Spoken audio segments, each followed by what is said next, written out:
지금 막무가내로 뭐 불법이라고 일방적으로 예. 주장하면서 체포도 응할 수 없다 뭐 이러고 예, 있잖아요. 예. 그거 자체가 다 불법이에요. 지금. 네네. 계엄 선포하고 바로 네. 잡아갔어야죠. 내란 수괴인데. 예의를 너무 갖추잖아요. 범죄자에 대해서 이렇게 예의를 갖추는 나라 아마 대한민국밖에 없을걸요. 네. 근데 윤석열은 자기 개인의 이익을 위해서 그냥 시민들을 동원하고 있는 거거든요. 윤석열을 지키는 게 애국입니까? 체포하는 게 애국이죠. 무슨 플랜이 없어. 어. 저 집단은 무슨 전략이라는 게 없어요. 보면. 근데 네. 다 자기들은 안정적인 지역구라고 믿는 것 같아요. 탄핵은 되겠습니다만 그 이후에 탄생하는 또 새로운 정부에서 지난번의 과오를 반복하지 않도록 견제 장치 그런 길잡이 역할을 하는 어떤 플랫폼을 지금부터 준비해야 되지 않느냐. 네. 그래서 네, 목요일 인기 코너 정치용장 오늘도 이분들과 함께하겠습니다. 개혁신당 전 정책위 의장이시고 오민시 50 넘어 민주투사된 우리 시장주의자. 시장주의자 김용남 시장주의자님 어서 오시고요. 예, 김용남입니다. 네, 반갑습니다. 그리고 장윤성 기자는 지금 이제 거의 다 오고 계시고. 온 것 같고요. 또 뉴스 정리는 우리 신혜영 기자가 도와주시겠습니다. 안녕하십니까. 네, 감기가 걸렸죠? 예. 네, 목소리가 잘 안 나오죠. 그러나 오늘까지 한번 쥐어짜 보겠습니다. 내일은 안 해도 되나요? 네, 조금씩 해드릴게요. 오늘까지만 좀 짜봐요. 너무 힘 없으니까. 예. 고맙습니다. 자, 그러면 일단 저는 이 편지 대통령이 지지자에게 아유. 보냈다는 이 편지가 정말 너무 쇼킹했습니다. 와, 이 편지는 어떻게 이렇게 쓸 수가 있을까요? 국가나 당이 주인이 아니라 국민 한 분 한 분이 주인인 자유민주주의는 반드시 승리합니다. 우리 더 힘을 냅시다. 일어납시다. 뭐 이런 거잖아요. 지금 관저 앞에 네. 기자들도 다 나가 있잖아요. 네. 그러니까 이제 처음에 이제 편지가 왔다고 하니까 이제 사진 찍어서 보고가 올라왔잖아요. 네. 그럼 뭐라 그랬겠어요 위에서? 야 이거 진짜 맞아 실화야? 아. 확인해봐.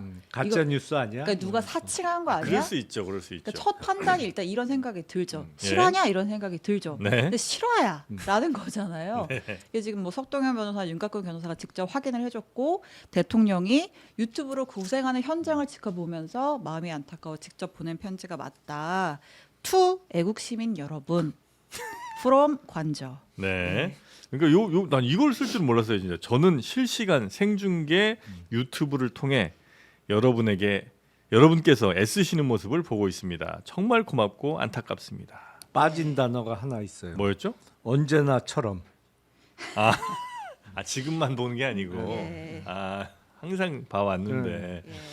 야, 근데 지금 대통령이 그 유튜브라는 게 뭐 장르만 여의도 보면서 이런 얘기는 하진 않을 거고 아유, 장르만 여의도 보면 다행이죠. 보나요? 이상한 것만 보지. 네. 예. 자, 지금 이 순간 우리 장윤성 기자 도착했습니다. 어서 오십시오. 아, 죄송합니다. 아유, 아닙니다. 좀 숨 약간 돌리고 계시고요. 네. 자, 그래서 지금 극렬 지지자들에게 오히려 더 극단적인 행동을 이거 선동하는 거 아니냐는 비판이 나올 수밖에 없지 않습니까? 그래서 그거죠. 그러니까 수사하러 만약에 체포하러 오면 들어 누워라 뭐 이런 얘기 아니에요? 그렇죠. 나 막아줘, 지켜줘. 뭐 이런 얘기를 하고 있는 거고. 네. 뭐 여전히 내란 세력이 내전을 도모하고 있다. 네. 일종의 그런 건데 일부 그런 헛된 희망을 가질 수도 있는, 그러니까 본인이 살아남을 수도 있다라는 헛된 희망을 가질 수 있는 몇 가지 이제 본인 그 입장에서는 네. 근거들이 있는 거죠. 무슨 근거가 있어요? 이른바 뭐 지지율이 오히려 올라갔다라는 여론조사 결과라든지, 네네네네. 그리고 그 새해를 맞아서 각종 그 레거시 언론사에서 여론조사를 돌렸잖아요. 네. 8년 전보다 높아요. 탄핵 반대 여론이. 네. 예. 아니 왜 높아진 거예요, 그거는? 그건 약간 좀 이해가 제가 안 돼요. 보기에는 두 네. 가지 정도의 이유가 있습니다. 예.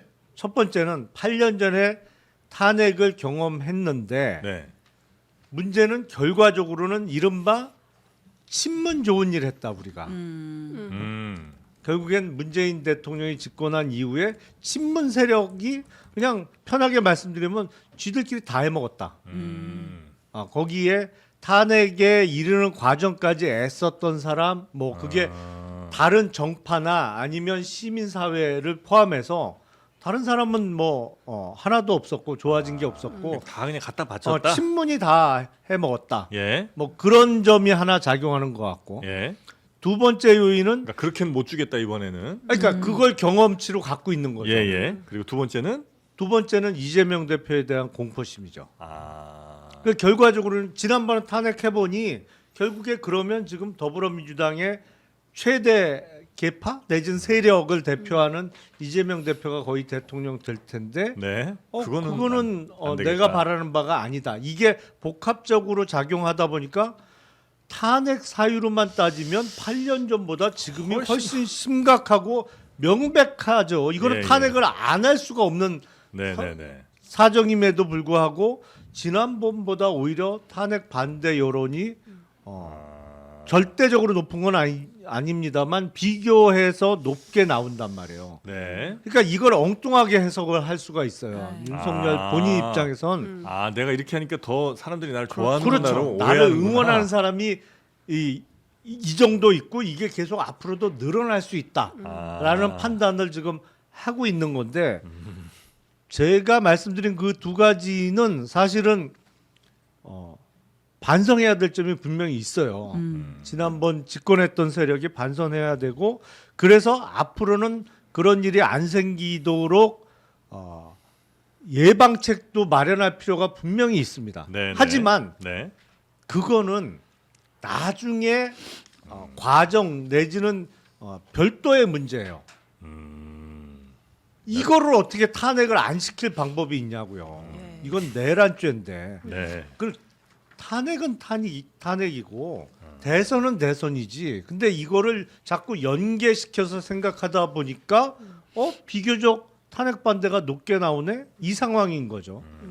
야, 이거 좀만 더 노력하면 뭐 우리 지지율도 다 같이 올라가겠는데 이런 잘못된 판단을 지금 이제 대통령은 하고 있다는 거고요. 그렇죠. 그러니까 이용하는 거죠. 네. 이러한 그렇죠. 여론을. 그러니까 어제도 저희가 사실 여론조사 신년 여론조사 결과 쭉 소개를 했었는데 대부분 여론조사에서 탄핵에 찬성하는 국민의 10명 중에 7명은 그렇죠. 탄핵해야 된다는데 네. 지지층이랑 진영을 나눠놓고 보면 반대 결과가 국민의힘 있으니까. 지지층에서는 반대 여론이 훨씬 높았단 말이에요. 근데 그들을 이제 일종의 뭐라고 표현을 할까요? 뭐 포섭을 한다고 하면 좀 센가요?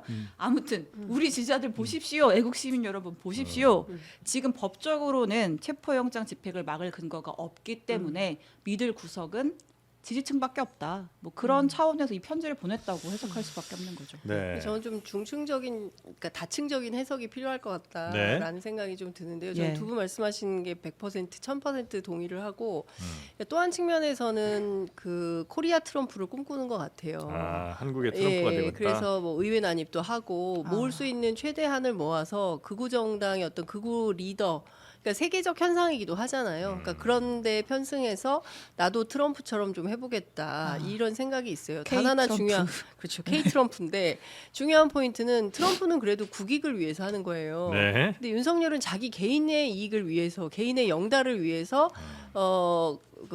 시민들을 동원하고 있는 거거든요. 그러니까 나를 지키라는 거지 그 이외에 어떤 애국 시민이라고 하는데 윤석열을 지키는 게 애국입니까? 체포하는 게 애국이죠. 체포해서 빨리 이 혼란을 끝내야. 이창용 한국은행 총재가 오늘 아침 신무식에서 얘기 잘했더라고요. 뭐라고 했죠? 아니 국무위원들 가운데 똑바로 말 하나 지금 최상목 부총리 겸 네. 권한대행이 잘 결정한 거다. 그걸 가지고 무슨 뭐 헌법재판관 임명했다고 항의성 사퇴한다는 국무위원들 이게 제정신이냐 이런 비판을 했어요. 네. 근데 중요한 포인트는 저는 그분들의 판단이 옳은 거죠.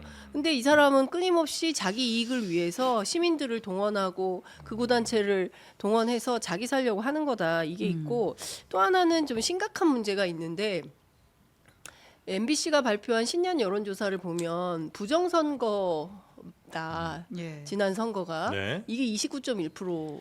지난 총선이 예. 네. 그러니까 대한민국에서 부정선거는 황교안 정도나 하는 주장인 거지 이게 절대 주류 담론이 돼본 적이 없어요. 한국 사회에서 소위 얘기하는 부정선거는 좀 약간 좀 생각이 좀 많이 어려우신 분들이 저런 일을 하는 거다. 음모론처럼 여겨져. 그렇죠. 그리고 네. 별로 동의하지 않았어요. 그리고 김어준 씨가 뭐 옛날 그런 얘기 했을 때도 음모론자라고 엄청 비판을 받았습니다. 네.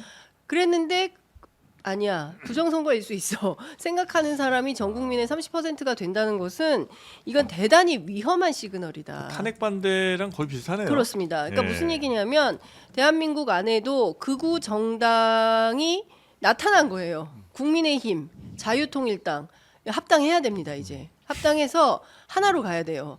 그런 정도 수준이 됐다. 네. 그렇기 때문에 이 사람들은 지금 정상적인 보수 정당으로서의 자기 기능을 전혀 못 하고 있는 거다. 오죽하면 오늘 아침에 김상욱 의원이 라디오에 나와서 네. 독재자라는 표현을 써요. 예, 그러니까 윤석열 독재자다라는 얘기를 하고 있는 겁니다.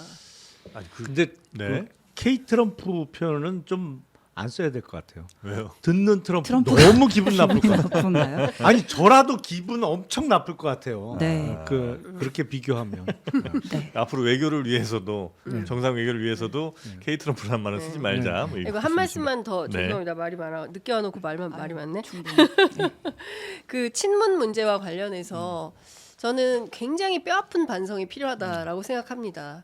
그러니까 당시 2016년, 2017년에 5달 동안이나 되는 무려 1,710만 명에 해당하는 국민들이 주말을 반납하고 매주 광화문 광장에 나와서 촛불 혁명을 통해서 탄핵을 완성했어요. 당시 네. 정치 주체들은 어떤 생각을 했냐면 일종의 탄핵 연대 가 필요하다. 그래서 이 프레임을 크게 가져가야 된다. 그러니까 정의당부터 당시에 새누리당에서 탄핵에 찬성했던 그 정파가 다 같이 함께 이후의 국정을 어떻게 운영해 가야 될 것인지 그 안에는 뭐 검찰 개혁도 있었고, 그러니까 사법 검찰을 비롯한 사법 개혁 영역도 있었고 재벌 개혁도 있었고 경제 개혁인 것이죠. 네. 뭐 교육 개혁, 뭐 온갖 개혁 이슈들이 정치 개혁도 도 특히 이제 권력 구조 네. 개편 어떻게 할 거냐 개헌 문제까지 이 포괄적 논의를 위한 일종의 대책 기구 같은 게 필요하고 이 대책 기구를 통해서 장기간 그러니까 소위 얘기하는 대한민국의 제7공화국을 민주공화국의 질서를 헌법 질서를 어떻게 가져갈 것인지 총력적인 논의가 필요하다. 이런 과정으로 갔어야 됩니다. 그런데 네. 말씀 주신 대로 이 논의가 실종되고 그냥 말씀하신 대로 그냥 한 개 정파가 그냥 다 해먹은 거예요.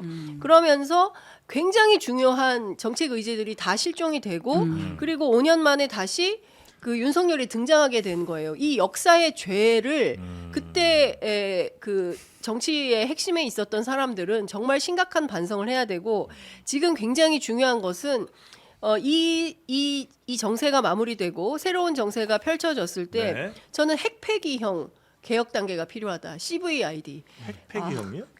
돌이킬 수 없는 개혁을 해야 된다. 돌이킬 수 없는. 네. 불가역적. 불가역적, 그렇죠. 네, 불가역적. 불가역적 상황을 만들어야 돼. 그렇지 네. 않으면 우리 또 내란 나요. 또 잠 못 자고 내란 네. 불면증에 시달려야 돼. 잠을 못 자서 아주 피곤해 죽겠어요. 아니 저도 네. 사실은 뭐 100% 공감하면서 그 비슷한 고민을 하고 있는데 지금 뭐냐면 이게 어차피 피해갈 수는 없어요. 저들이 말도 안 되는 억지를 부리면서 저항은 하고 있습니다만 이거는 순리대로 속도의 차이는 있을지언정 방향은 이미 결정되어 있어요. 그렇다면 우리가 탄핵 이후에 다음 정부의 어떤 준비 과정, 네. 우리가 8년 전을 반성하면서 탄핵 이후를 준비하는 어떤 플랫폼 같은 거를 만들어야 되지 않느냐.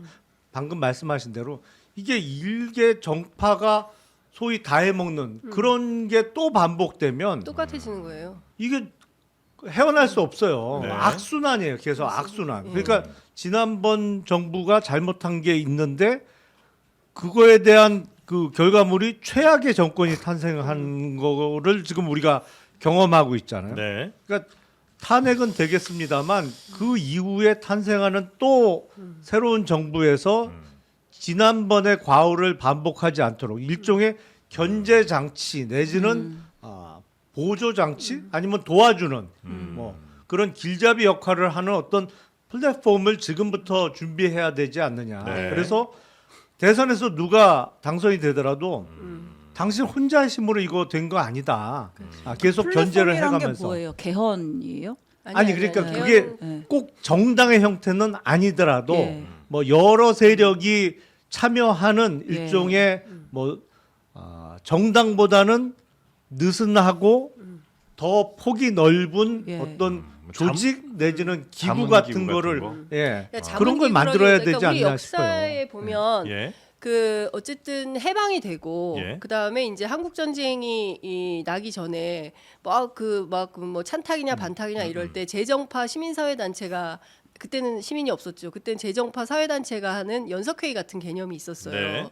김구 선생 주도했던. 아. 그런 차원에서의 어떤 재정파 사회단체가 함께 지혜를 모으는 일종의 비상기구 네. 같은 것을 만드는 거죠. 그래서 네. 이 비상기구 안에서 그 분야별로 이슈별로 나눠서 뭐 정치개혁, 사회개혁, 그다음에 뭐 무슨 경제개혁 뭐 이런 이슈들에 대해서 논의할 수 있는 진짜 거기에는 개헌까지 포괄해서 그러니까 네, 최근에 네, 뭐 헌정의 중심으로 해서 뭐 개헌을 먼저 해야 된다라는 주장이 나오는데 제가 보기에 이거는 조금 그 논점 이탈을 위한 용도로 보이고 그게 중요한 것은 아니고 네. 전체의 국법 질서를 어떻게 가져갈 거냐 이번에도 보면 정말 기상천외한 법꾸라지적 행태들이 드러나지 않습니까? 예. 네. 이런 것들을 다 막아낼 수 있는 새로운 기틀을 짜는 뭐 이런 게 필요합니다. 그래서 정당을 초월하고 어느 정당이 집권을 하더라도 뭉개고 그냥 잊어먹고 가지 못할 수 있는 그런 거를 아이고, 죄송합니다. 마련해야 되는 거 아닌가 네. 싶어요. 근데 이제 보통 그러려면 입법부가 가진 힘 중에 이만큼 혹은 행정부가 가진 힘 중에 이만큼을 같이 내놔야 이제 그 기구가 힘을 받고 그 그렇죠. 기구가 영향력을 행사할 텐데 그러니까 국회의원들이 그 힘을 내놓겠냐 현재 정당들이 혹은 지금 현재 행정부가 그 힘을 내놓겠냐 둘 다 너무 아름다운 얘기다. 너무 아름다운 얘기 아닌가. 그렇죠. 근데 이제 일단 현실적으로는 네. 대선 출마하는 주요 후보들한테 일단 각서라도 좀 그렇죠. 받아놔야지. 네, 네. 네. 서약서 같은 것도 필요하고, 그러니까 약간 뭐 꿈 같은 얘기처럼 예. 그 들릴 수도 있는데 네. 해야 되는 일입니다. 예, 그걸 하지 않으면 확약을 받아놓지 않으면 또 딴소리 하고 이게요 화장실 들어갈 때 하고 나올 그렇죠. 때 하고 또 다르거든요.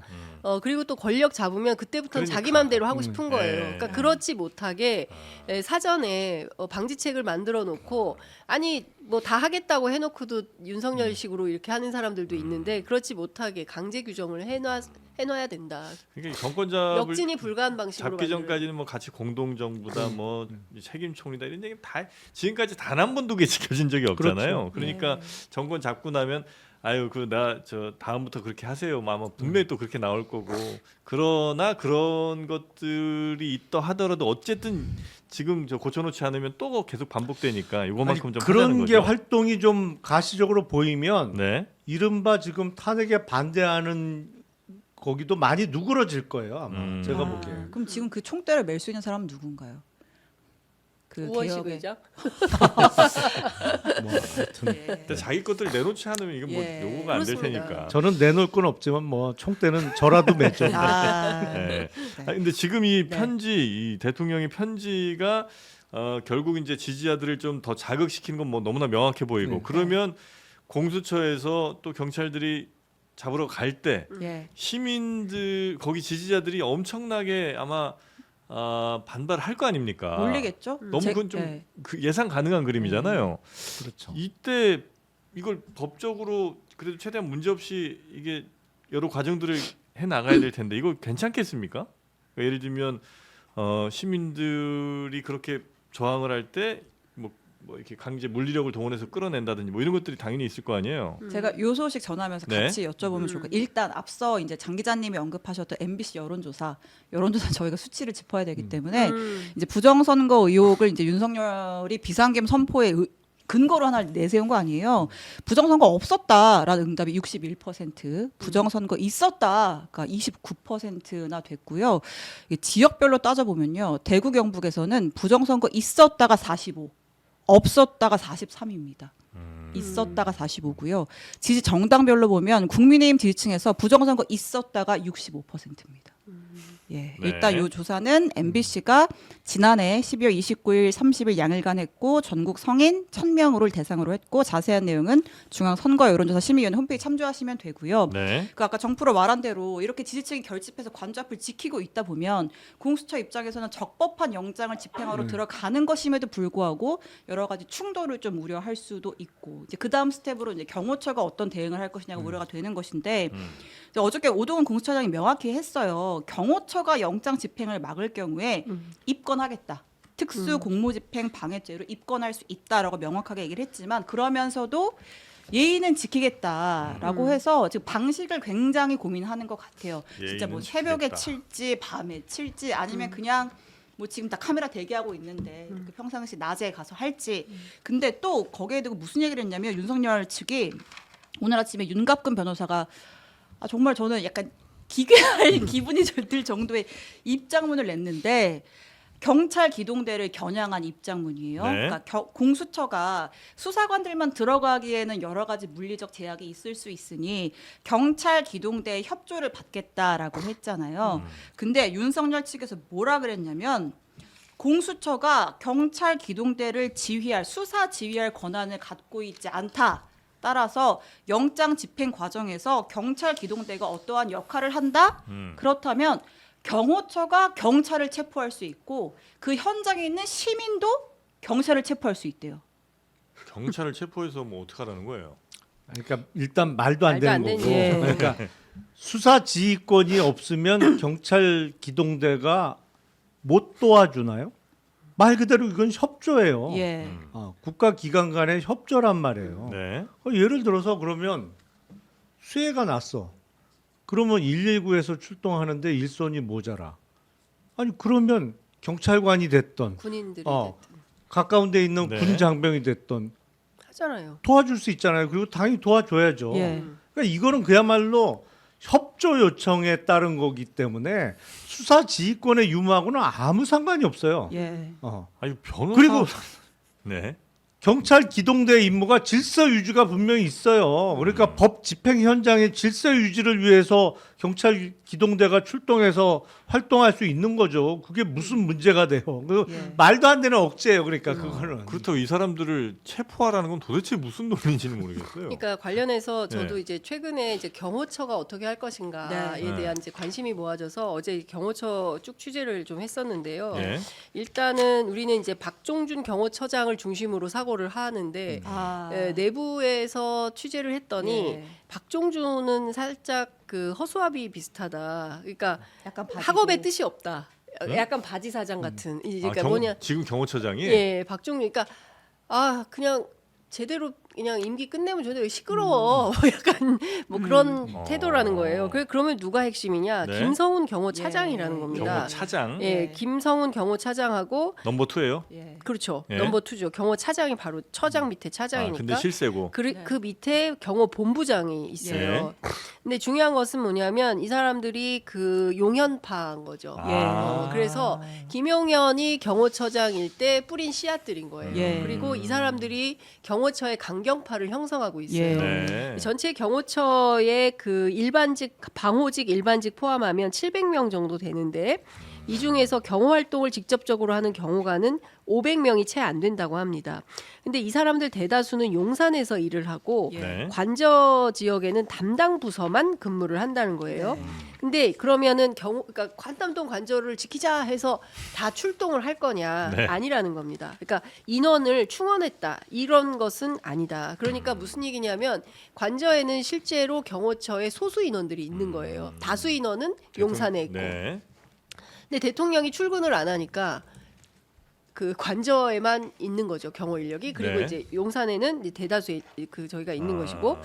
그래서 중요한 것은 네. 그러면 경호처 다수 인력은 무슨 생각을 갖고 있냐? 우리는 정년이 보장된 공무원이다.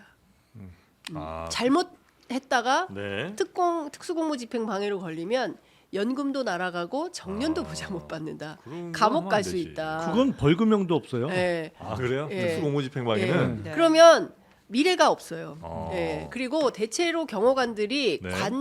관사에 살아요. 네. 예. 그 아시는 것처럼 청운동에 관사에 살고 다 똑같은 초등학교 보내고 아. 중학교 같은 중학교 보내고 또 거의 고등학교 하나밖에 없어요. 남자 고등학교는. 네. 고등학교 보내고 대학은 각자 가고 이런 시스템이에요. 그러니까 동네 주민들이야. 그렇기 때문에 그냥 똑같은 시민이다 우리도. 네. 예, 직업이 경호관일 뿐인 거예요.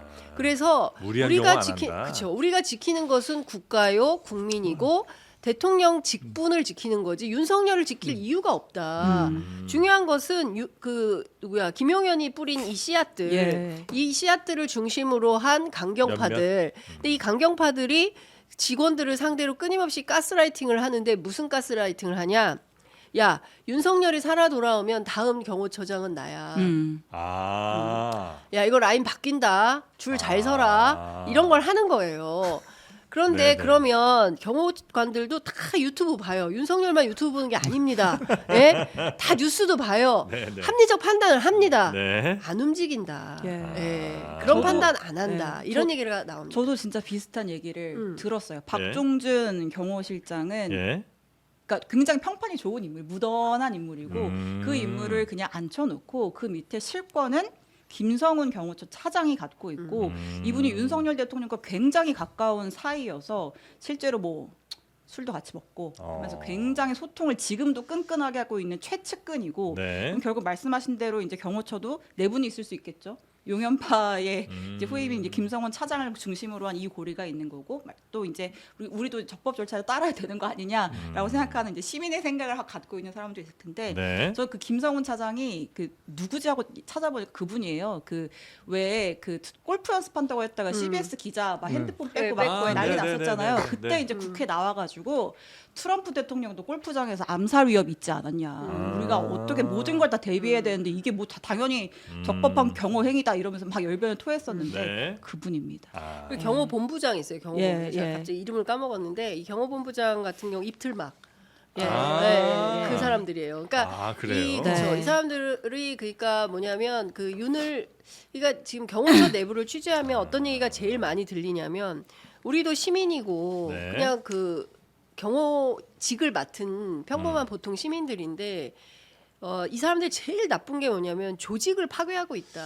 그러니까 멀쩡한 경호처를 하루아침에 막 무슨 윤석열의 똘마니 때로 만들어 버렸다. 네네. 근데 우리는 그런 사람들이 아니다라는 목소리들이 나오기 시작했어요. 그러니까 끊임없이 그렇게 만들려고 했겠죠. 김용현의 경호처가. 네. 그러나 박종준은 나 잘 몰라. 난 빨리 잘 저기 해가지고 정연해야 되고 네. 뭐 이런 스타일이고 이렇다는 거예요. 경호처의 직원들이 그렇게 무리한 경호나 이런 건 하지 않을 것 같고 물론 이제 몇몇 사람들이 아주 강하게 프레셔를 좀 주긴 하겠지만 그렇게 뜻대로 움직이진 않을 거다. 그래서 이 부분은 적어도 공수처가 공무집행하는 데 있어서 큰 문제는 없을 것 같은데 저 걱정은 항상 이 앞에서 적극 극렬 그치. 지지자들 있잖아요. 소수 인원. 이들은 분명히 이제 유튜브 막 셀카 하면서 사실 별로 안 부딪혔는데도 막 뒤집어지고 할 거란 말이죠. 왜냐하면 그렇게 하면 슈퍼챗 쏟아지고 이런 일들이 당연히 너무 예상되잖아요.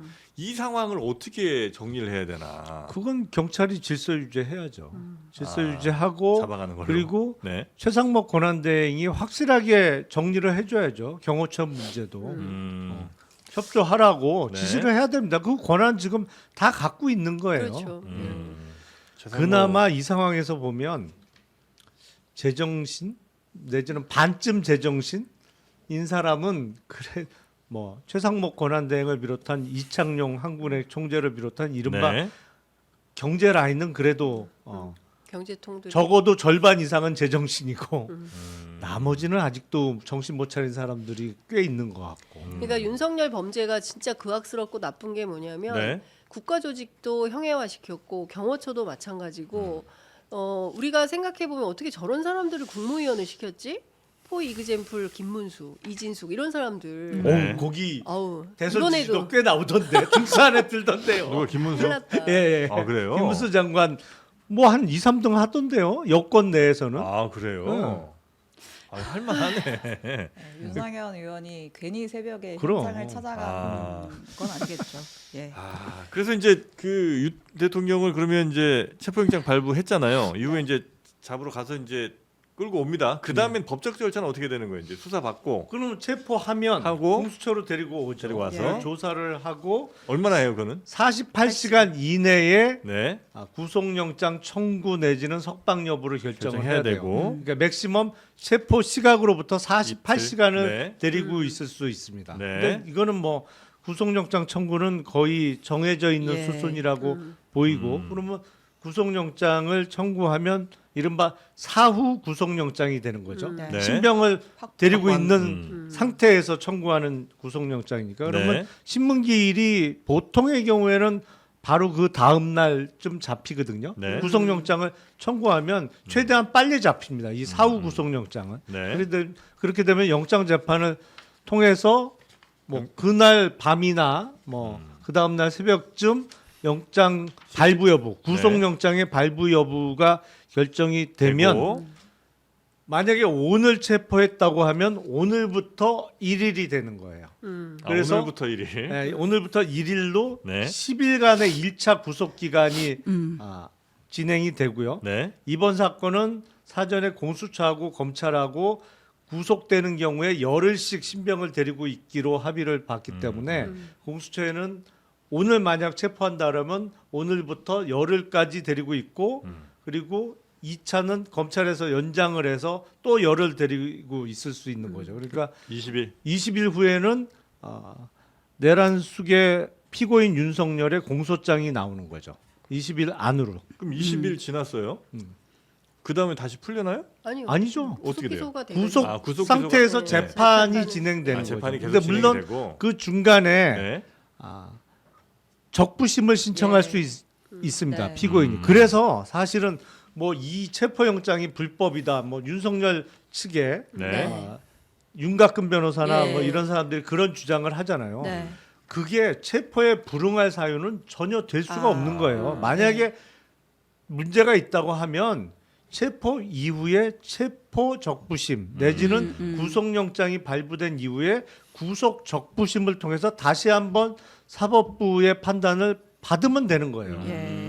근데 지금 막무가내로 뭐 불법이라고 일방적으로 예. 주장하면서 체포도 응할 수 없다 뭐 이러고 예. 있잖아요. 예. 그거 자체가 다 불법이에요. 지금. 네네. 요 배경을 조금 설명을 드리면, 그러니까 이번에 영장이 발부가 될 때 원래 이제 영장 발부할 때 형사소송법 110조와 111조의 내용에 따라서 발부를 하게 되는데 거기 무슨 내용이 들어 있냐면 군사상, 공무상 비밀 장소는 책임자 또는 기관의 승낙 없이는 수색하지 못한다라는 내용이 들어가 있는데 네. 이번에만큼은 이거에 대해서 예외로 하겠다. 이 법 조항을 적용하지 않겠다라고 영장 전담 판사가 이렇게 판단을 한 거예요. 그래서 그 내용이 영장에 적시가 되어 있는데 네. 윤석열 측의 주장은 판사가 뭔데 왜 이 조항을 넣니 마니를 그러니까 왜 적용하니 마니를 네가 결정해.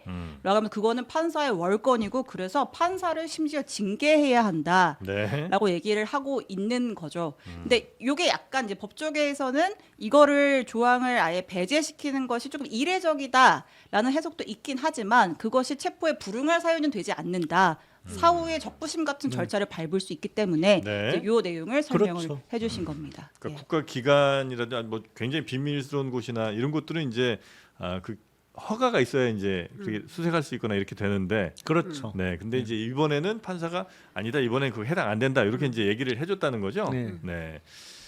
거기에 대해서 이제 윤석열 또 변호인 측은 말도 안 된다고 주장을 하고 있으나 말도 안 되는 건 아니다. 아니 그 주장은 법원에 가서 하라고. 하라고. 따져볼 수는 따지면 있지만 체포에 해라. 불응할 사유는 그렇죠. 아니다. 예. 자 그렇게 해서 이제 아마 오늘 내일 중에는 분명히 시도하겠죠. 더 늦추지는 않을 거 아니에요. 이미 늦었어요. 아. 그러니까 지금이라도 빨리 해야 돼요. 그 늘 말씀드립니다만 수사의 기본은 밀행성과 신속성이에요. 밀행성은 그 범죄자들이 알지 못하게 진행을 하는 거고 어디 네. 언제 압수수색을 나갈지 말지 이런 걸 미리 알려주면 안 되잖아요. 그러니까 준비할 테니까. 예, 밀행성과 신속성, 신속해야 되거든요. 예. 근데 두 가지 면에서 사실은 너무- 많이 늦었습니다. 지금 2, 3주 전에는 벌써 신병 확보가 됐었어야 돼요. 진작에. 계엄 선포하고 바로 네. 잡아갔어야죠. 내란 수괴인데. 그런데 지금 한 달이잖아요. 한 달 동안 뭘 한 건지 그리고 오동훈 공수처장의 국회 발언을 종합해 보면 네. 계엄 초기와 지금은 완전히 딴판이에요. 예. 계엄 초기에는 굉장히 강직한 태도로 주장을 하다가 네. 거의 나중에는 한 번만 나와주세요. 거의 너무 이런 예의를 프로- 너무 갖춰요. 예의를 너무 갖추잖아요. 네. 범죄자에 대해서 이렇게 예의를 갖추는 나라 아마 대한민국밖에 없을걸요. 그러니까 저는 납득할 수 없는 게 내란적 상황이 계속 이어지고 있고 네. 거기에다 내전을 부추기고 있는 거잖아요. 네. 나를 위해서 싸우라고 내란 선동을 하고 있는데 아직도 영장 집행을 하지 않는다라는 건 좀 납득하기가 어렵고 불필요한 물리적 충돌을 막기 위해서 예의를 갖추는 건지 절차를 갖추는 건지는 모르겠지만 현장에서 들어오는 내용을 종합해 보면 이미 집회 대열들은 정리가 좀 되어 있고 진입로 문만 열면 일사천리로 집행이 가능하다는 거예요. 네. 그래서 문을 열고 경호처가 문을 열고 근데 안 열 가능성이 있잖아요. 수뇌부들이 아까 말씀드린 대로 강경파니까 그럴 경우에는 최상목 대행이 당신들 문 열라라고 지시를 해야 되는 그럼요. 거고 최상목 지시를 어기지 않으면은 공무집행 방해로 특수공무집행 방해로 전부 다 현행범으로 잡아서 체포한다 이런 기계를 가지고 공수처가 앞으로 나아가야 되는데 이러면 좋을까 저러면 좋을까 맨날 주저주저 하니까 이러다가 공수처가 문 닫게 생겼어요. 제가 지난주에 예? 말씀드렸잖아요. 네. 이게 꽁 한 마리도 못 잡아본 포수가 어떻게 저돌적으로 달려드는 멧돼지 사냥을 하냐. 그거는 정말 한 방에 급소를 맞춰서 쓰러뜨리지 못하면 네. 달려드는 멧돼지에 포수가 지금 받쳐서 죽을 판인데 매우 비유적인 표현이신 거죠? 비유입니다. 네, 매우 비유입니다. 네, 이거. 그냥 매우 비유입니다. 특정 인물을 염두에 두고 전혀 한 얘기는 상관없고요. 아닙니다. 네, 그냥 사냥의 상황을 이제 비유적으로 그렇죠. 말씀해 주신 거고요. 이게 이제 사냥하고 매우 비슷하거든요. 그러니까 다만 힘이 없고 일반 잡범들은 도망을 가죠. 도망가는 그 토끼들은 목표물을 도망가죠, 그렇죠. 원래. 토끼 사슴들은 도망가나 멧돼지들은- 도망가는 목표물을 어떻게 잡을 네, 거냐는 그게 방법이고 문제. 네. 힘 세면 달려든단 말이에요. 멧돼지들 같은 경우가 좀 그렇다는 거죠. 그렇죠. 막 네. 달려드는데 정말로 그거는 쓰러뜨리지 못하면 사냥꾼이 죽는 거예요. 받쳐서.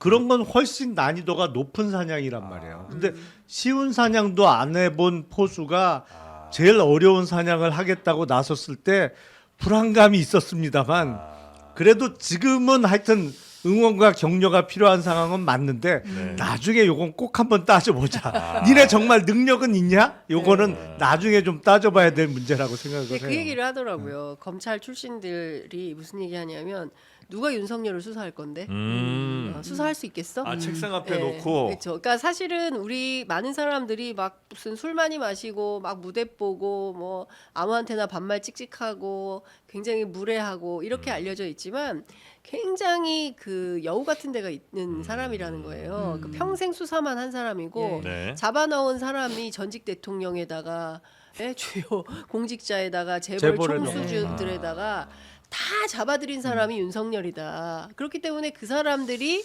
온갖 술수를 부리는 걸 다 봤다. 학습했다. 이 사람은 더 잘한다. 그래서 그냥 어설프게 가가지고 뭐 당신 말이야 이렇게 하면은 절대 에? 이렇게 딱 하면 깨갱 이럴 수 있다는 거예요. 일단 어깨 보호대부터 하나 해줘. 일단 만나면 어깨 탁 이렇게 치고 시작하니까. 그러니까 그러면 왔어? 딱 기가 죽거든. 그렇지. 그러면 기가 딱 죽고 아. 폴더 인사가 바로 나오잖아요. 한동훈 대표 네. 보면. 그러니까 그렇기 때문에 누가 그 윤석열을 핸들링할 수 있냐. 이것도 사실은 수사 검사들 입장에서는 상당히 고민이다. 김용남 검사 가야 정도 돼야 됩니다. 되는데. 특검이 특검으로 가야 됩니다. 50 넘어 왜 이렇게 할 게 많나요? 네. 검사 그렇겠네. 매일 오시던 분이 와서 아 그래 잘 있었니? 야 참, 우리 한잔 해야 아니 돼. 일단 기싸움에서 밀리면 안 돼요. 예. 그렇죠. 기싸움에서 안 밀리기 위해서는 뭐랄까 이 가슴 속 깊이 있는 일종의 약간의 경멸감도 필요합니다. 아 검사 입장에서 예, 왜냐면 이 형편없거든. 아. 형편없다는 걸 알기 때문에 어떻게 뭐 세게 나오더라도 제압할 수 있는 그런 게 필요해요. 약간 저 범죄자 저거 이런 마음이 좀 있어야 되는. 그럼요. 예. 아니면 차정현 네. 검사가 손들었다는 거잖아요. 네. 내가 하겠다고. 잘할 수 있을까요? 주변에서는 아니면 이게 조사실에 앉혀놓고 온라인으로 하는 건 어떨까? 예? 아예 안 되죠. 그건 안 될까요? 어떡해요? 쉽지가 온라인으로 않- 어떻게 수사를 해요? 아니 왜냐면 이제 바로 앞에 앉아 있으면 네. 검사들이 잘 못할 것 같은 거예요. 그럼 뭐 어떻게 느낌이. 줌으로 해 줌. 줌 같은 안 돼, 거. 안 돼. 나중에 다 무효돼요. 네. 잘못 조사하면. 그렇죠. 알겠습니다. 그 얘기도 하더라고요. 제압하는 과정에서 네. 아주 자그마한 실수라도 벌어지면 그거 가지고 반격할 거다. 그렇죠. 네. 그 꼬투리 그래서 잡아서 그렇죠. 바로 하죠. 그래서 반드시 적법한 절차를 해야 된다. 그러니까 빨리 하는 것보다 과정을 아주 적법하게 하는 게 훨씬 네. 중요하다. 그 법을 너무 예측이 안 잘하는 사람들이라 그렇죠. 더구나 그죠. 네. 실수하면 안 돼요. 네. 그거 갖고 바로 변호인을 통해서라도 바로 건다. 외부에 알리면서 언론 플레이하고 뭐 이랬다 네. 뭐 이러면서 또 부풀려서 그렇죠. 약간 사실관계를 MSG 비틀어서 쳐가지고. 해갖고 반격할 거예요. 그렇죠. 10개 중에 한 개만 뭐 약간 반이 문제 있어도 네. 그 반을 마치 전체인 것처럼 이렇게 잘 또 프레임 전환하고 그럼요. 하니까 그런 것들은 그런 것도 실제로 많이 했었거든요. 아 그래요. 거꾸로 입장 바꿔서 했지만 네, 그전에 네, 네. 자, 하여튼 뭐 이런 것들은 이제 법적으로 굉장히 아마 철저하게 해야 될 것 같다는 뭐 두 분의 말씀이셨고 다음 소식은 또 뭐 있습니까? 그 다음 키워드는 역시나 핫한 최상목 권한에 대한 이야기인데요. 그러니까 헌법재판관 2명을 임명을 했잖아요. 예. 그러니까 여야 양쪽에서 다 욕을 먹었는데 특히나 이제 사실 이제 뭐 야당 입장에서는 나머지 이제 마은혁 후보도 당장 임명을 해야 된다고 얘기를 하지만 어쨌든 헌재에서 결정을 할 수 있는 이제 기본적인 체제는 8인 체제는 꾸려졌다라고 보는 건데 여당에서는 지금 뭐 거의 멘붕이고 특히 대통령실의 반발이 굉장히 거세요. 그러니까 어제 그 뭐 3실장 포함 고위 참모진들 다 사의 표명했다는 얘기 나왔는데 그거 언제 했냐고 봤더니 그 어제 1월 1일이어서 그 최상목 권한대행이 현충원에 참배를 하러 갔어요. 그 영상을 좀 보고 네. 얘기를 하면 좋을 것 같은데 참배를 하러 갔거든요. 참배하고 나오는데 정진석 비서실장이 이렇게 옆에 붙어요. 뭐라 말을 하니까 최상목 권한대행이 약간 놀라는 표정을 약간 뭐라고요? 약간 이런 표정 굉장히 좀 당황하는 저기 보세요. 예. 권한대행을 대하는 태도가 아니에요. 방금 그러니까. 보면 툭툭 이렇게 치잖아. 치잖아요. 예. 아, 여전히- 어이 이런 부분이야. 아랫사람 수석했던 대하듯이 뭐 상목이 약간 이런 느낌이에요 지금. 상모가 이런 분위기. 아유 심지어 또 최상목 약간 좀 얼어 있는 것 같은 느낌인데. 아니, 추운데 코트를 좀 추워서 입으시지 그런가? 왜 또 저렇게. 그러니까 제가 아. 저 장면이 굉장히 짧지만 좀 상징적인 장면이라서 그러네요. 영상으로 예. 좀 보자고 한 건데 네. 나오면서 그러네. 사실 그렇게 사의를 표명한다고 해도 고위 참모진 전원이 사의를 표명하는 거 굉장히 중대한 일이잖아요. 네. 이렇게 참배를 끝나고 나오는데 툭 치면서 아. 저희 사의 표명하겠습니다 얘기를 갑작스럽게 뭐 해서 저렇게 권한대행이 놀라는 표정까지 카메라에 잡힐 정도로. 아. 근데 이제 어쨌든 이제 그 이유는 그거죠. 어떻게 이렇게 헌법재판관 우리한테 상의도 안 하고 이렇게 뭐 임명할 수가 있어요. 항의의 차원에서 한 건데 이걸 가지고 또 진실공방 논란도 막 벌어졌어요. 진실 공방이요? 그러니까 정진석 실장의 주장은 네. 내가 사의 표명했고 최상목 권한대행이 사의 수용했다라는 거예요. 그래서 원래는 오늘부터 출근 안 해 이래버렸고 내가 출근 안 하면 내 밑에 있는 애들도 다 나 따라서 출근 안 하겠다고 했어. 나 사표 썼고 수리 된 거야. 라고 했는데 네. 권한대행 측에서는 우리가 언제 사의 수용했다 그랬어. 지금 국정 안정이 필요한 시점인데 나와야지. 라고 했다라는 거예요. 근데 지금 여러 가지 보도를 종합을 해서 조금 예. 사실관계를 따져보면 이제 최상목 권한대행 층에서 처음에는 정진석 실장 사표만 받겠다라는 얘기를 했던 건 맞는 것 같아요. 그랬다가 우리가 조금 오해가 있게 이야기를 했다. 미안하다라고 하면서 한 4번 정도를 정 실장한테 전화를 했대요. 누가 미안해요?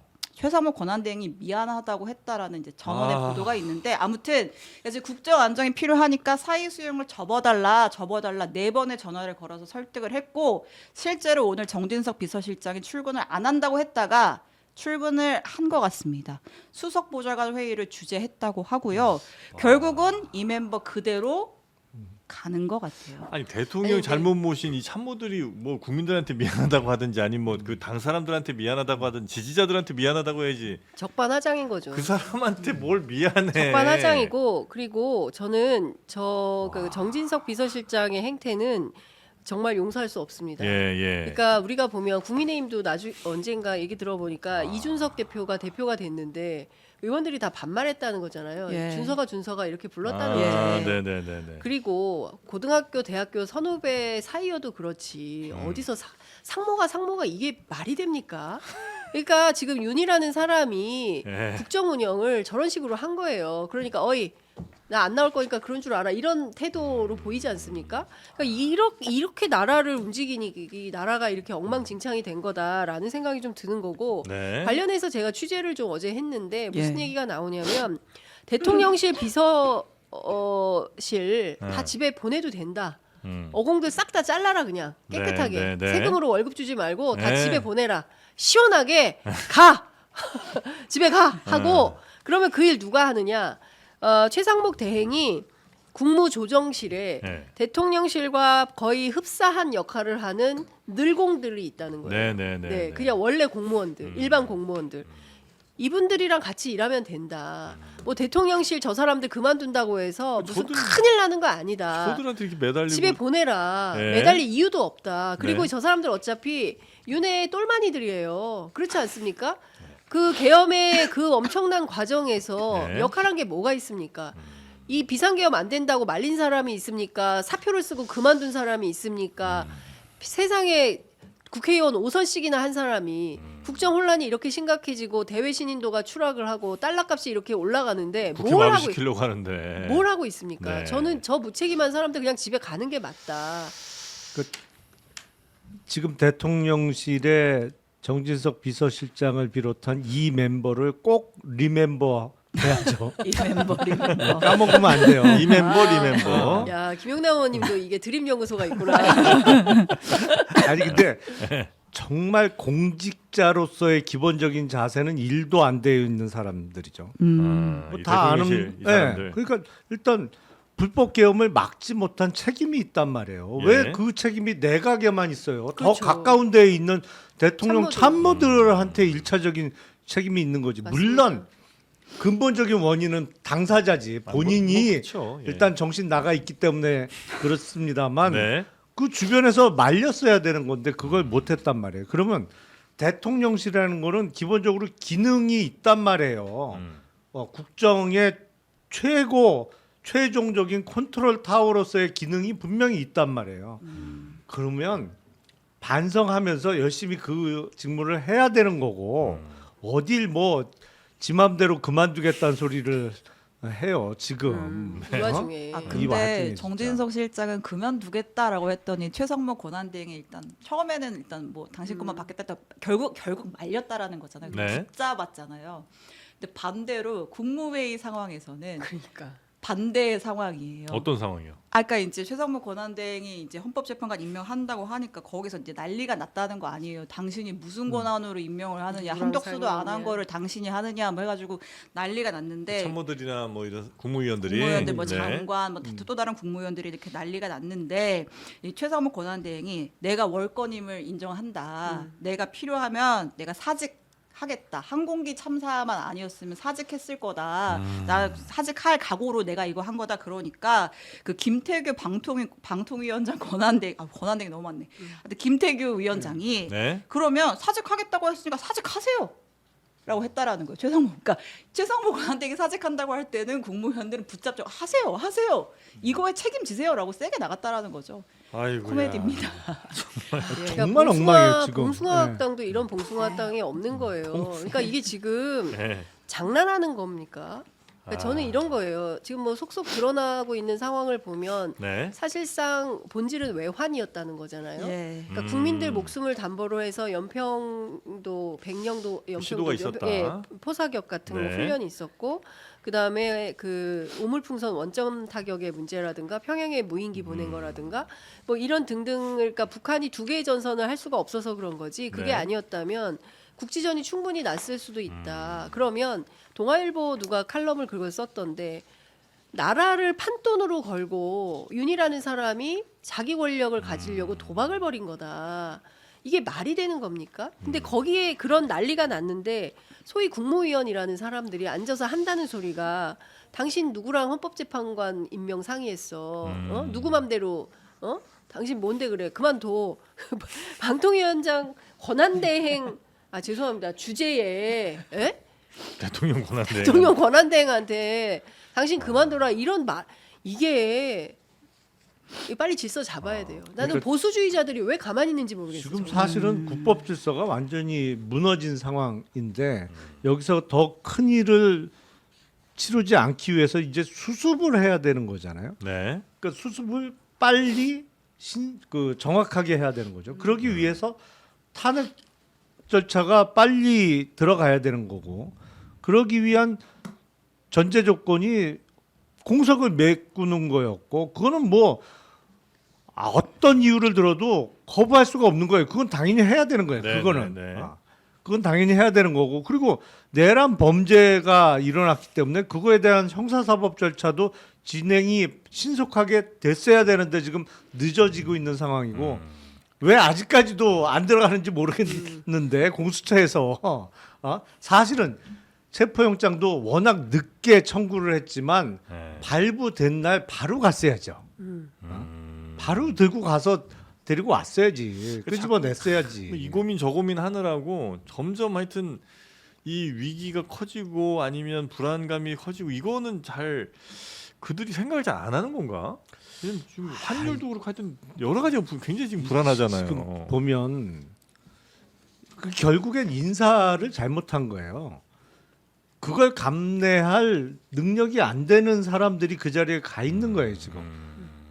제일 능력 안 되는 사람이 간 게 대통령직이고 내가 보기엔 그 대통령직의 무게를 도저히 감당할 수 없는 사람이 가다 보니까 대통령이 뭐 비상계엄도 선포할 수 있네 그러면서 이거 한번 해보자 한 거고 한심한 상황이 연속되고 있는데 글쎄 지금이라도 빨리 그 정리를 해야 돼요. 그래서 지금은 그나마 최상목 권한대행은 절반은 정상이에요. 절반 네, 이상은 네, 네. 적어도.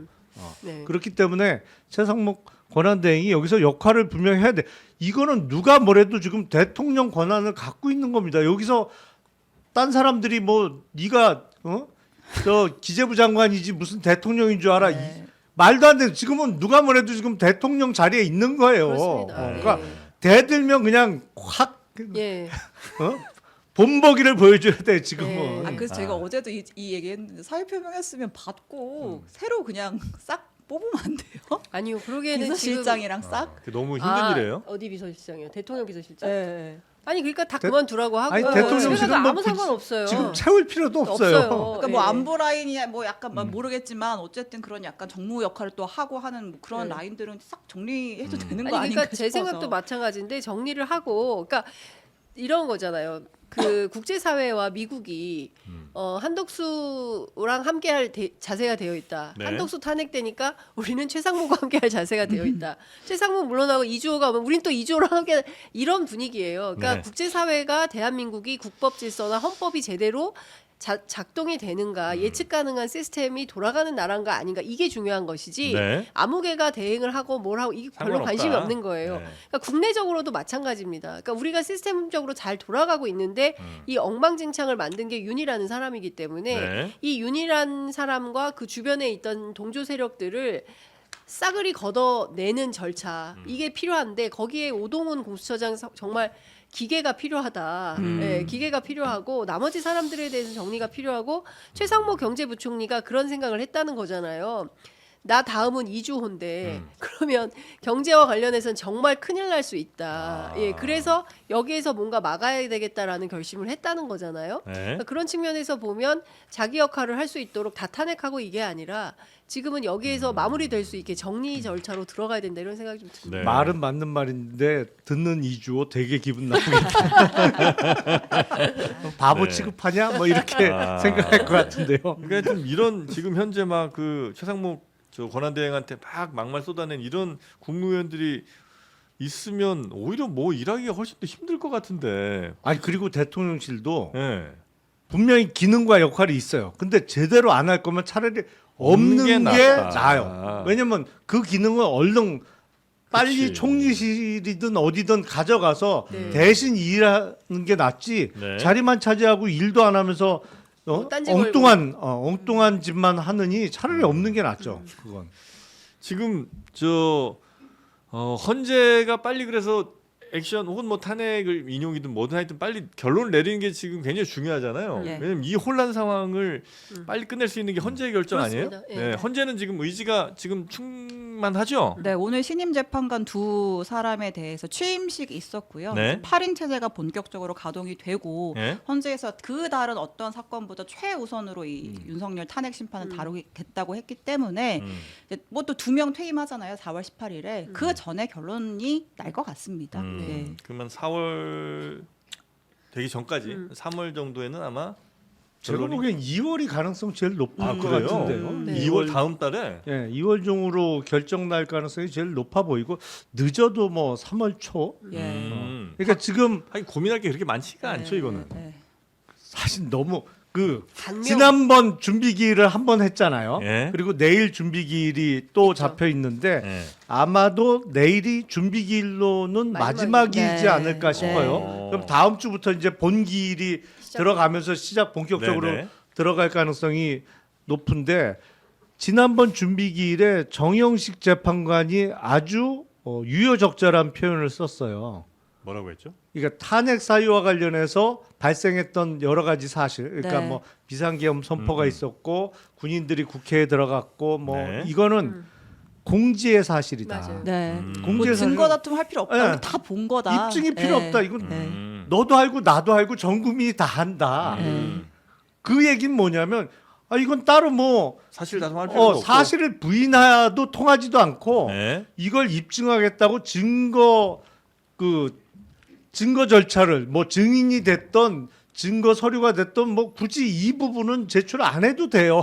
다 알아요. 이 얘기를 한 거거든요. 아, 이미 다 있는 사실을 갖고 이제 이걸 탄핵 오케이냐 아니냐 이것만 결정하면 된다. 아니 뭐 물론 네. 주요 증인 뭐 이런 거는 몇 사람 부르긴 부르겠죠. 예. 일단 피소추인 본인도 한 번 이상은 출석을 할 거고 네. 그리고 김영현을 비롯한 내란 그 세력들에 대해서 몇 사람들은 헌재 재판소에 나오긴 나올 텐데 그런 거 하고 나면 오래 걸릴 이유가 없어요. 이거는. 네네네. 그러니까 주로 그 헌법재판소 연구관 했던 법조 그 법관들 얘기를 들어보면 너무 간단해서 그리고 또 그 피소추인이 요구한다고 해서 다 들어주는 것도 아니다. 그러니까 주장은 할 수 있는데 네. 다 들어주지 않. 박근혜 때도 마찬가지였다. 그리고 증인 중에는 나오겠다고 하고 안 나오는 사람들도 있다. 네. 그래서 그 절차가 길지 않아서 설 연휴 그러니까 1월 말 2월 초 이 정도에는 빠르게 마무리를 하려고 할 거다. 네. 노무현 대통령 2달, 박근혜 대통령 3달 걸렸는데 그보다 훨씬 빠르게 정리될 가능성이 매우 높다. 그만큼 긴박하다 지금. 근데 네. 다만 우리 언론들은 정영식 재판관이 말할 때는 멀쩡하게 얘기하고 판결문은 참 이상하게 쓰시는 분이라서 믿기 어렵다 해서 성향별로 분석해서 네. 사실상 3대5 아니냐. 그러니까 진보 셋, 보수 중도까지 포괄해서 보수 5. 이런 이제 위험하다 이런 우려를 그러니까 8인 체제가 안전하지 않다 이런 주장을 하는 사람들이 있는데 네. 용산에서는 5대 3 그래서 기각 이 시나리오를 요새 생각하고 아이, 있어요. 그건 그냥 희망 반대로, 회로를 네. 무한대로 아니 그러니까 5대 돌리고 3 있는 거고. 그쪽 그러니까 용산이 생각하는 네. 대로 우리 언론도 5대 3으로 쓰고 있죠. 왜냐하면 진보가 셋이니까 아니 그러니까 5명이 그 이거 보수 인용 안 한다고요? 인용을 안 한다, 기각시킨다 이제 이런 생각을 그러긴 예, 좀 그런 보도를 하고 그건 있는데 네. 용산 거기까지 아무리- 아닌 것 같고 3명이 기각시킬 거다 뭐 이렇게 얘기를 하는 것 아무리 같은데 보수 아무튼 성향이라도 아무튼. 그죠? 네. 근데 아이, 중요한 포인트는 제가 조금 마무리해도 예. 될까요? 네. 네네네. 죄송합니다. 중요한 포인트는 네. 이제 그 법조계에서는 네. 다 말도 안 되는 소리다. 아. 정영식 할아버지가 와도 이건 인용이다. 8대 0이다. 이런 얘기 합니다. 네. 네. 저도 요 얘기를 좀 하려고. 아, 그 얘기가 핵심이군요. 저도 8대 0에 걸고 했어요. 아. 이거는 뭐 안 할 방법이 없어요. 그 용산의 헛된 기대. 그렇죠. 네. 네, 무망한. 이건 뭐 워낙 너무나 명백해서 우리가 다 본 게 있기 때문에 이거 인용하지 않기는 뭐 쉽지 않을 것 같은데 여튼 헌재가 굉장히 속도를 좀 네. 내고 있고 저 참 엊그제였나요? 헌재 근처를 한번 지나갈 일이 있어 보니까 벌써 화환들이 엄청 와 있더라고요. 예, 헌재 쪽에. 예. 근데 아마 제가 보기에 네. 대단한 퍼포먼스는 할 것 같아요. 왜냐하면 네. 출석해서 본인이 이제 그 심리에 참여한다고 했어요. 그 얘기가 있어요. 그 변호인단 혹은 또 그 보수 패널들 중심 네네네네. 자기가 나와서 직접 싸우겠다라는 얘기를 하니까 아마 대단할 것 같아요. 보는 맛이 있을 것 같습니다. 아, 그렇습니까? 예, 생중계 해주면 좋겠어요. 예. 네. 뭐 도리도리. 아 이렇게 8명 이렇게 바라보면서 8명 모두 내가 말이야. 내가 임명한 사람도 있네. 뭐 이렇게 하지 않을까? 지금 뭐 관저 앞 네. 상황을 뭐 저희가 영상으로 못 봤으니까 간단하게 전해드리면 네. 원래 그 이제 차도가 있고 네. 거기 이제 들어가는 들어가죠. 입구가 있잖아요. 네. 골목길을 이제 비워놓고 양쪽에 모여가지고 지금 집회하죠. 집회를 했던 거 아니에요. 지금 지지자들이 그 차 들어가는 그 차도까지 막 내려와가지고 조금 그러니까 들어놓고 있나 봐요. 네. 그래서 이제 경찰에서 들어 누워요? 아까 좀 표현이 그랬는데 거기 앉아서 연좌 농성을 예, 한다고. 차도까지 피곤하시니까 앉아서 좀 좀 약간 가로막고 누웠겠죠. 이제 네. 약간 대통령을 지키자 뭐 이런 구호를 외치고 있는데 그래서 이제 경찰이 여기는 신고 안 됐으니까 빨리 인도로 올라가라 하니까 경찰 나 체증에 뭐 말도 안 되는 소리 하고 있어 잡아가 이러면서 이제 좀 버티는. 그러니까 어제보다 상황이 조금 더 심화된 네 이제 그런 다 잡아가야죠 뭐. 상황이고 뭐 통곡하는 분들도 있고 네. 뭐 네. 찬송가 부르는 분들도 있고 찬송가요? 예. 네. 근데 그거는 박근혜 국정농단 때도 그랬어요. 예, 기도하시는 분도 무릎 꿇고 기도하는 분도 계시고 그랬어요. 예. 여기 누구를 위한 기도인지 뭐 그거는 이제 본인만이 알고 계시겠죠. 제일 이해 안 되는 게 성족이 흔드는 분들이에요. 이스라엘기도 있어요. 아니 근데 성족 그러니까 미국 기준으로 보면 네. 말도 안 되는 내란범인 거예요. 그러니까. 이거는 예. 미국 같으면 글쎄요 우리보다 형량이 훨씬 세게 나올 것 같은데. 예. 네. 자, 여튼 그 관저 근처에 충돌 없어야 되는데 혹시라도 생긴다면 빠른 좀 컨트롤로 뭐 유혈이라든지 하여튼 이런 누가 다치거나 이런 일은 좀 없기를 바라면서 마지막 오늘은 질문 하나만 해도 돼요? 마지막 질문 하나 네. 가겠습니다. 국민의힘이 슬슬 윤석열 대통령을 손절하고 있나요?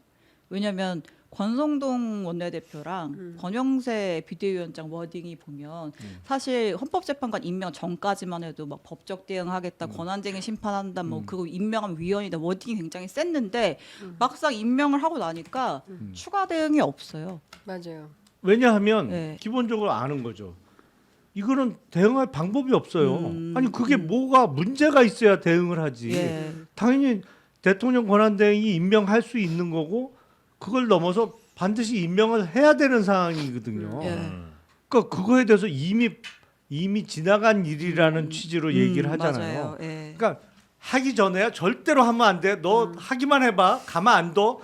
이렇게 으름장은 났지만 막상 하면 방법 없다는 걸 누구보다도 잘 알아요. 그러니까 이미 이거는 그냥 벌어진 일이야. 이걸 뭐 어떻게 하겠어. 네. 뭐 이렇게 넘어가는 거예요. 근데 문제는 왜 저렇게까지밖에 못할까? 사실은 내란이 벌어진 직후에 바로 손절을 하고 우리는 저 이상한 사람하고는 다른 사람들이에요.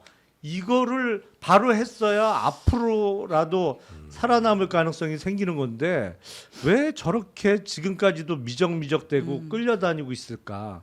이거는 미스테리예요. 저는 그게 특검에 있다고 생각해요. 특검? 예, 김건희 특검인데 네. 김건희 특검에 명태균 게이트가 들어가 있잖아요. 근데 예. 그 얘기를 하더라고요. 그러니까 뭐 이제 최근에 취재하는 기자들이 건진 게이트가 열리면 진짜 난리 난다. 예. 그러니까 명태균 플러스 건진 두 개의 폭탄이 터지는 순간 국민의힘은 그날로 그냥 그날로 공정분해다. 예. 왜냐하면 많이 거래를 했대요, 실제로. 아. 네. 그런 증주자들이 꽤 있나 봐요. 그래서 그것 때문에 특검은 하여간 죽어도 안 받을 텐데 유는 이미 이제 떠나보낼 수밖에 없다. 네, 예. 네, 네. 그리고 거기를 떠나보내 그리고 이제는 자기 살 길들 찾는 거죠.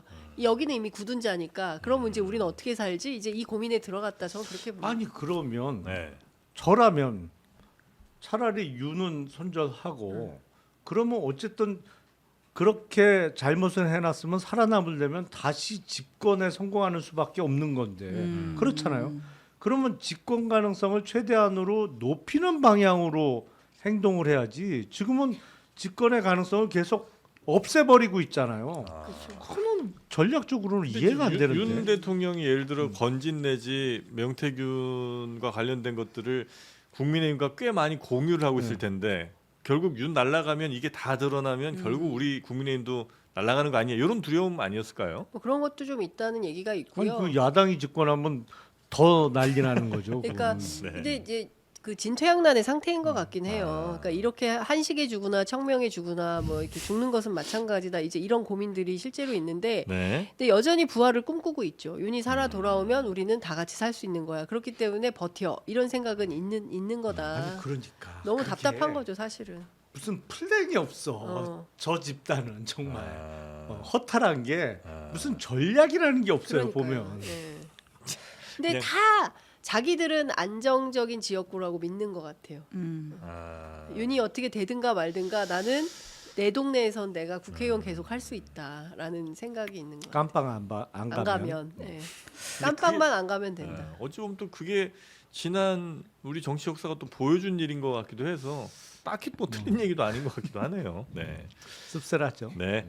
자, 오늘 정치 용장은 요 정도로 마무리하고요. 오늘 목요일 순서를 마치도록 하겠습니다. 하여튼 두 분 올 한 해 잘 부탁드리고 또 복 많이 받으시고 좋은 일이 좀 많이 생기시길 바라겠습니다. 새해 복 많이 받으십시오. 네. 아유, 대단히 고맙습니다. 네. 감사합니다. 자, 우리 신영 기자도 고생 많으셨고요. 자, 오늘 목요일 순서는 저희 이렇게 인사드리도록 하겠습니다. 하루하루가 쉽지 않은 날들이 좀 반복되는 것 같은데요. 25년은 그래도 조금씩 변화되는 또 따뜻한 바람들이 좀 불어오는 그런 25년 되기를 여러분과 함께 기원해 보겠습니다. 자, 오늘도 함께해 주신 여러분 대단히 감사하고요. 내일 오전 11시 다시 여러분 찾아뵙도록 하겠습니다. 고맙습니다.